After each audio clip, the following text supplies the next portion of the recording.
Bon, vendredi, les pirates, j'espère que vous allez bien, moi ça va bien, parce que le vendredi c'est le jour de live, on se retrouve à 19 h pour le live, on va se régaler. Pourquoi? Parce qu'on va parler de la formation de cette semaine, comment bien s'organiser pour récupérer son conjoint, hein, organiser ses idées, organiser sa mémoire, organiser son travail, organiser ses tâches ménagères, parce que vous savez que votre conjoint pendant sa crise n'en fout pas une, ne fait pas grand-chose, donc ce sera à vous de bien vous organiser, de ne pas vous stresser, de passer cette phase d'exploration de la phase 3 du couple pour arriver dans votre phase 4, comme la plupart des pirates qui auront mis en application les formations. Évidemment, si vous ne mettez pas en application les formations, ça ne sert à rien de les apprendre. Vous savez qu'en ce moment, nous sommes sur un défi, pardon, hein, sur un concours. Vous me racontez vos histoires par WhatsApp, vous m'envoyez sur WhatsApp ou sur mon mail. Vous me racontez votre histoire, vous me racontez l'histoire de quelqu'un que vous connaissez, vous racontez une autre forme d'histoire comme vous voulez que vous avez inventée, ou une histoire que vous avez complètement créée de A à Z, donc la vôtre, une histoire que vous avez trouvée sur Internet, une créée de A à Z, voire une de vos amies, etc. C'est ce qu'on va voir aujourd'hui, une histoire de quelqu'un qui m'a raconté une histoire. Voilà. Et ça, j'aime bien parce que ça va, en tout cas, faire piocher votre cerveau dans la créativité. Vous avez une très belle formation sur la créativité. Vous aurez besoin de créativité pour passer la crise existentielle et retrouver votre conjoint. On va parler de tout ça évidemment chaque jour davantage ici hein, sur cette chaîne YouTube, évidemment aussi sur Telegram puisque c'est notre centre névralgique Telegram. Tous les jours, je vous mets plusieurs fois par jour des shorts, des mini vidéos d'une heure, je vous mets d'une minute, pardon. Je vous mets des textes, je vous mets des audios, hein, ça c'est sur Telegram. Et donc vous pouvez aussi participer à Telegram parce que ça vous donne du biscuit toute la journée et pas seulement dans la vidéo du matin ou dans le live du vendredi 19 h. Alors, elle vient me Renault cette histoire, Je sais pas si j'ai envie de vous la dire. Allez, on y va, c'est parti. Bien évidemment, je vous raconte l'histoire, mais je la découvre en même temps que vous. Je joue le jeu, je ne lis pas les messages quand vous les envoyez, je les stocke juste. Je m'organise, moi aussi, je m'organise. Alors, je viens de coiffer un client, la quarantaine à peu près. Il vient de me dire qu'il s'est séparé avec sa femme, que le divorce se passe plutôt bien, 2 ans, et qu'il a un petit de 11 ans. Je lui ai posé la question pour comprendre et comparer avec les situations des pirates et la mienne. Ça c'est bien, hein, on pense aussi aux pirates, ça c'est chouette. Résultat des courses, il se sépare car il n'a plus d'attirance. Oui, mais ça c'est normal, hein, on est d'accord. L'attirance, c'est que pendant la phase de lune de miel pour avoir des bébés. Ensuite, hein, c'est construire ensemble, répondre aux besoins de son conjoint. La lune de miel, c'est pour s'entraîner un peu, hein, c'est pour pouvoir passer en phase 2. Tout le reste était bien, mais il n'a plus d'attirance. Ils s'entendent bien, ils s'entendent super bien, et lui garde la maison. Quand il part en vacances, donc là la personne est dans une situation normale, à la fin de la phase de sécurisation, on va avoir des doutes, et ensuite on va passer dans la phase de grande intimité, où chacun fera des choses de son côté, mais on sera très content de se retrouver ensemble, et on aura un désir qui est mature, hein, non plus un désir passionnel.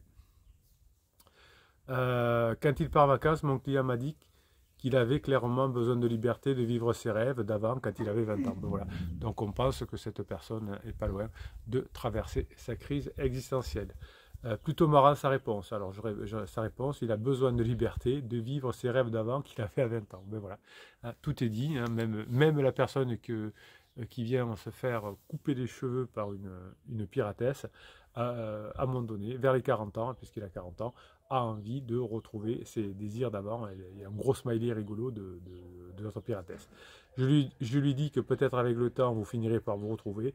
Et c'est là où il m'a dit « Non, jamais, je reviendrai jamais ». Je n'ai plus d'attirance, mais on s'entend super bien, on est limite bon pote.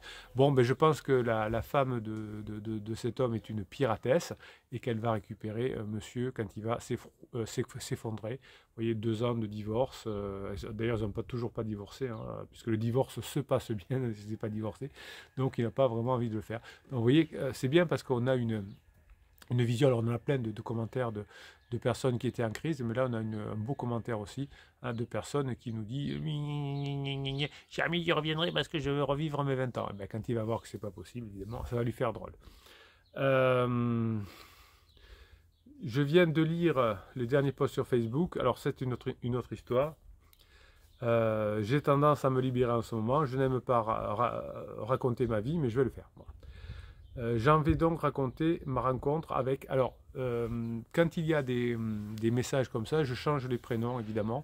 Donc, il n'y a pas de ville, il n'y a pas de prénom. Les âges, je les modifie un petit peu. Il faut juste que ce soit cohérent, mais vous savez, les âges, c'est à peu près les mêmes. Mais souvent, vous ne mettez pas l'âge d'ailleurs. Donc, il n'y a aucun souci, vous ne pourrez pas être reconnu. Hein. Si une personne se reconnaît dans une histoire... Bon, ben, ça reconnaît dans une histoire, mais personne d'autre ne pourra la reconnaître puisque c'est pas le bon prénom, etc. Et donc il n'y a aucun danger pour quoi que ce soit. De toute façon, c'est pas le sujet. Le sujet, c'est que vous voyez que toutes les histoires se ressemblent et que les personnes qui arrivent ont fait ce qu'il faut. Donc je suppose que là le prénom a déjà été changé, mais je vais encore le changer. On va l'appeler Marie par hasard. Hein. Donc Pierre et Marie comme d'habitude. Alors je vais changer un peu les âges, j'avais tous les deux la vingtaine et je travaillais avec son frère pour des saisons, voilà, ça c'est souvent ce qui arrive. Et puis j'ai eu littéralement le coup de foudre pour elle lorsque je l'ai vue pour la première fois. Elle venait juste de rompre avec moi et elle était disponible. Elle venait juste de rompre, pas avec vous, elle venait juste de rompre et moi j'étais disponible. Alors, pansement ou pas pansement, si la personne était en lune de miel, il nous manque l'info. Genre, si elle venait de rompre avec quelqu'un avec qui elle était depuis 3 semaines, la relation suivante n'est pas une relation pansement. C'est quand c'est une relation établie à la fin de la phase de sécurisation que l'on prend pansement. Donc, les lunes de miel, on en a tous plein dans la vie. Il y a des histoires qui ont duré 1 jour peut-être, 2 jours, 3 jours, 6 mois. Mais tant qu'on était en lune de miel et que si on se sépare à la fin de la lune de miel, c'est juste que l'on s'est rendu compte que la personne n'était pas pour nous, on peut enchaîner sur notre relation. La relation pansement, c'est souvent le cas dans lequel vous êtes ensemble depuis 5, 10, 15, 20 ans, vous êtes en fin de phase de sécurisation et votre conjoint prend un pansement pour moins souffrir, hein, mais ce n'est pas pour vivre avec ce pansement-là, et c'est pour ça que ça ne fonctionne pas les relations pansement. Sauf si évidemment hein, vous faites trop de propulsion, vous faites trop d'erreurs, trop d'interdits, vous mettez la personne dehors, elle n'a pas d'autre solution, elle est obligée d'être avec pansement parce que personne d'autre ne la veut.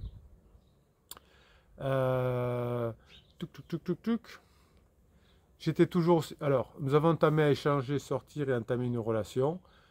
J'étais toujours aussi fou d'elle. Quelques semaines plus tard, elle m'annonce ne pas avoir oublié son ex. Les relations ont commencé à changer. Ah ben voilà, donc c'était le capitaine, il avait anticipé. Donc c'était bien une relation pansement. Hein, c'est ce qui se passe entre pansement et criseux.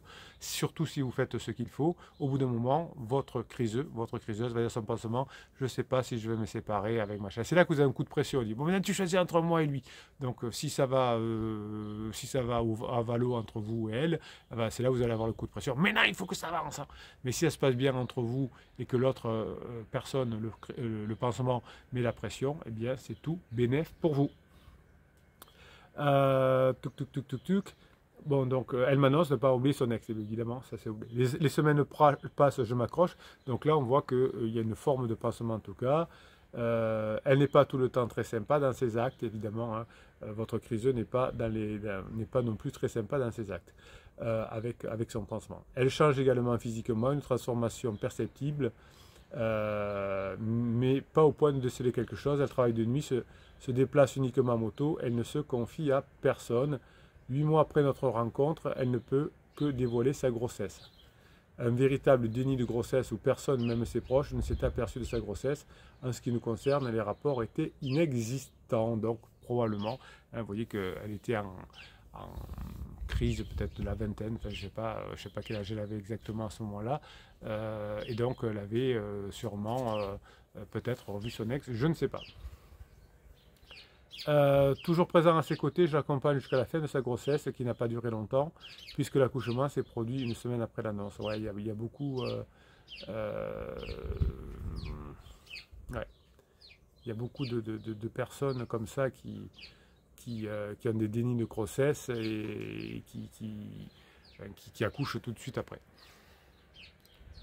Je me suis toujours occupé J'assiste à la naissance de ma fille et Marie m'annonce me quitter définitivement à la maternité. C'était très dur. Définitivement. Alors chaque fois que quelqu'un vous dit définitivement, hein, vous savez où on en est. Je me suis toujours beaucoup occupé de ma fille. Marie n'avait pas le permis, je la voyais donc régulièrement pour déposer notre fille. 2 ans se sont passés à force de discuter, les relations entre nous se sont nettement améliorées au point d'entamer une nouvelle relation. Puis nous avons eu 2 autres enfants, ma première fille a 24 ans, ma seconde 21 ans, et notre garçon 18 ans.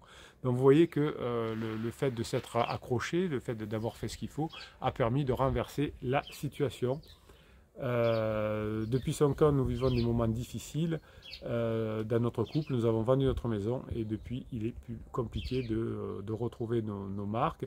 Jusqu'au jour où elle me dit: cela fait 5 ans que d'autres hommes me regardent et qu'un homme attire mon attention et que cela est réciproque. Donc, vous voyez qu'on est toujours un peu de la même façon. Enfin, ça finit de toute façon les mêmes choses. Oh, Bruno, on se calme. Bruno, on se calme. Bah tiens, qu'est-ce qu'on va faire? Puisque Bruno il est énervé hein, et que c'est vendredi, je vais attendre demain pour vous lire la suite. Il va falloir que vous attendiez demain pour avoir la suite. Bah, c'est comme ça.